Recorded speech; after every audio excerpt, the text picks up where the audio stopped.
Hey guys, welcome to the review show. My name's Austin, and A Haunting in Venice stars Kenneth Branagh. Hercule Poirot investigates a murder while attending a Halloween seance at a haunted palazzo in Venice, Italy. So this is the third movie in this murder mystery franchise. So this is continuing right after the Orient Express and Death on the Nile.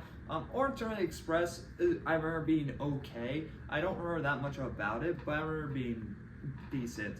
And Death on the Nile was just awful, boring movie. Everything was predictable from the beginning, and how they explained the murder was just so like, wait, hold on. Wait, what? And there was like a gun involved as well. It's like, wait, why are you doing this? So are you trying to frame somebody? Why? It made no sense. It was dumb. And so I wasn't really looking forward to this, especially when I didn't realize at first this was the third movie in the franchise. It took me a couple weeks because I work at a movie theater. I see the poster. I was like, oh, okay, this sounds interesting. And as I find out this is the third movie because of the actor in it, I was like, wait, that actor looks very familiar. What have I seen from? Death on the Nile. Great, lovely. That's just nice. So I wasn't really looking forward to this because I didn't really enjoy Death on the Nile. I thought it was really boring.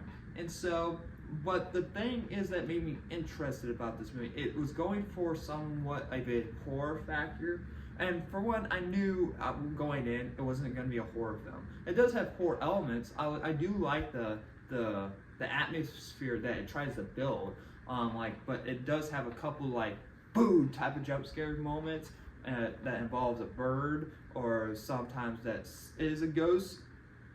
Kind of it has the elements of that, but I was like, it's going to be like a Scooby-Doo situation. It's just like they rip off the mask. It's like, oh, it's you the whole entire time type of deal. So I wasn't really expecting that much from this movie, and I wasn't really gonna enjoy it that much, in my opinion. I had low expectations for this movie, and it's okay. It's fine. It's definitely slightly better than the previous one. The mystery side of it had more of an interest feel to it, because you have a seance situation is going on at this house. I'm going to call it a house because I don't remember how they actually say the word. It's not a house, but it's sort of a house. A murder happened there a year ago. Someone died. They lost their daughter, and so they do the seance. Hercule was just happened to be there at this time period, kind of, sort of, a tiny bit, because there's 3 different things going on in this movie, which is what kind of makes the movie a little bit of a mess. So we have this subplot of that we think is part of the murder, but it isn't part of the murder, and we have the murderer, and next we have this other other subplots wait, what?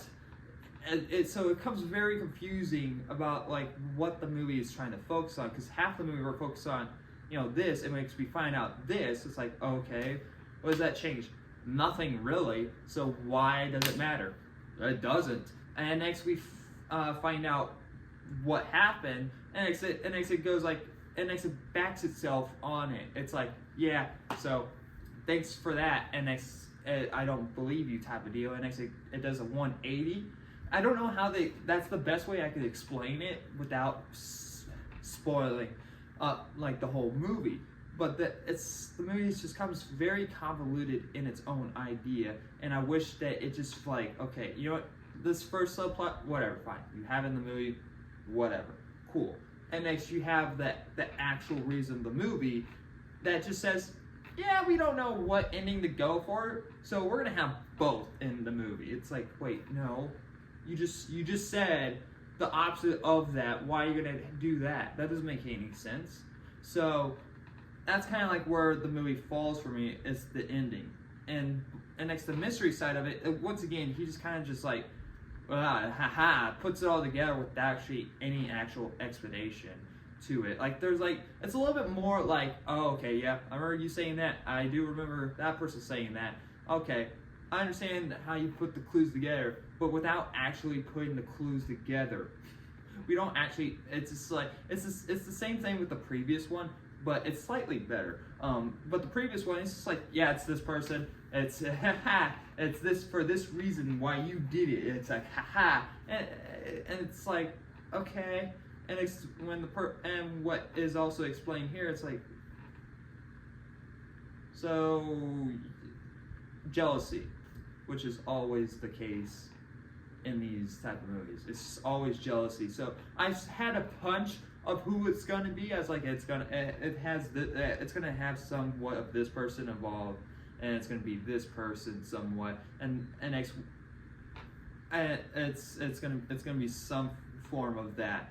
And what it happened to be, it was that. It's a very simple film with an interesting concept that just kind of, doesn't know what it wants to be, so it tries to be both, especially in the marketing, where it tries to make this movie out to look like a horror film, and it's just not a horror film. So you're gonna have a lot of disappointing, mostly teens, going in thinking it's gonna be a horror film. It's not. It's a thriller. It's not a bad thriller, but it's not a very good thriller either. So it's like, who is this for? It's probably gonna be mostly for the people that really enjoy these movies, which somehow these movies keep making money and being made. So I don't know how that's possible, but it's mostly going to be for those people. And that's like, yeah, I enjoyed Death on an Island, then you're probably going to enjoy this. And so, but yeah, when it comes to the mystery side of things, it's just like, yeah, we'll go ask questions here, we'll go ask questions there. Don't actually put any of the pieces together or figure out how the pieces came to be, because like at some point he reads a card and and he puts like certain letters together somehow that makes no sense of how this card came to be, and he's like, wait, and they said, and I pointed out one thing, and that got to our one subplot. It's like, wait, what? How? Huh? It's very convoluted, and it's just like, yeah, he figured it out. We don't know. He's the smartest detective alive, so that's the explanation why. It's like, but evidence, detective. Where's the evidence? Show me your evidence. And he just happens to be right about it. I'm gonna give A Haunting in Venice a C-. It's fine for what it is.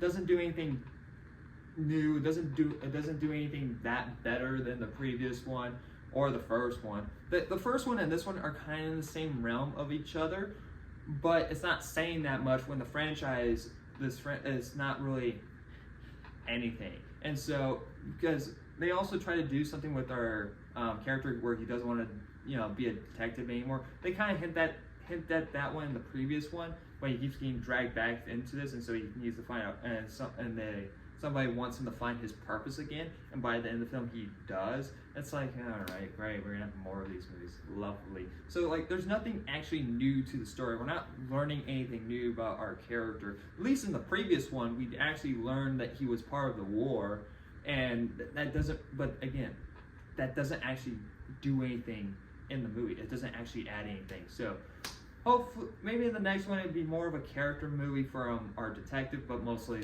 it's not going to be.